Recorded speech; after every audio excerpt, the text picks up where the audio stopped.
So welcome to Abernethy Trust, Nethy Bridge. Today the students are taking part in a navigation, part of navigation instruction and learning, and that's through the National Navigation Award Scheme.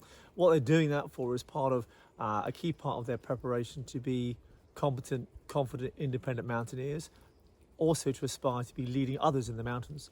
Navigation is a key part of that, and today they're learning the steps towards navigating efficiently and competently in a mountain environment in Scotland.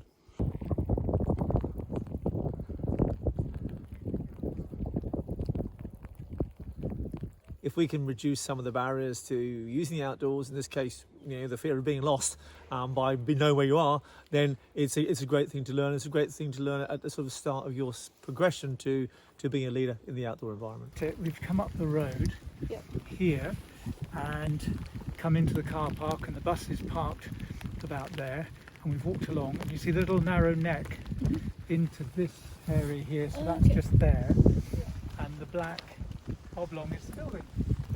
That we realise now that humans, before maps were ever around, humans would generally follow line features, linear features, and probably, in caveman day, you'd follow the river, you'd follow the edge of the wood or a terrain, edge of a cliff or something like that. When you got confident, you'd start to cut corners because you think, actually, I think that other stream is over there. I'm going to cut the corner, and you just go a little bit, and if you don't find it, you can go back to where you were. Map reading to me is sort of learning to use these bits of paper, learning the symbols, and some of the skills around using your compass. We believe at NNAS specifically that there is a new methodology of using a compass which allows simplicity and accessibility.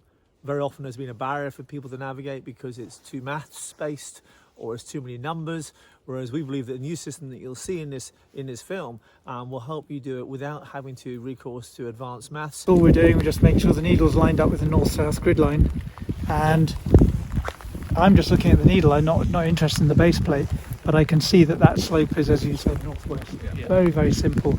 Doesn't need to be any more complicated than that. If I'm stood at a junction, or I've come to a path and I'm not sure if it's the one I want, I can just put the edge of the compass on the map, turn them both together simultaneously, and if the needle points to the top of the map, the base plate will just point where I'm going. So the outdoors is for everyone, and Abernethy Trust and NNAS see that the outdoors is for everybody.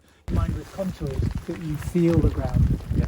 It's the only thing you feel on the map, unless you walk into water or a tree. So what happens to your paces when you go uphill?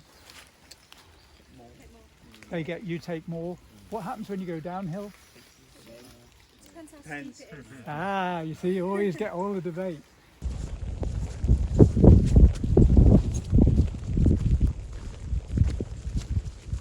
Then you can get on to having a compass with a dial and all the numbers and so on. But really the numbers are just about communication. You don't need the numbers. You can say, I've turned the dial and the base plate's pointing. Really, most of the time, they should be able to navigate largely without it if they're reading the contours and the terrain, and they know where they've come from and they know where they're going. There's a very good clue, isn't it, that we shouldn't be looking up too much. No. It's going to be roughly flat, and it's that one out there. Let's go there.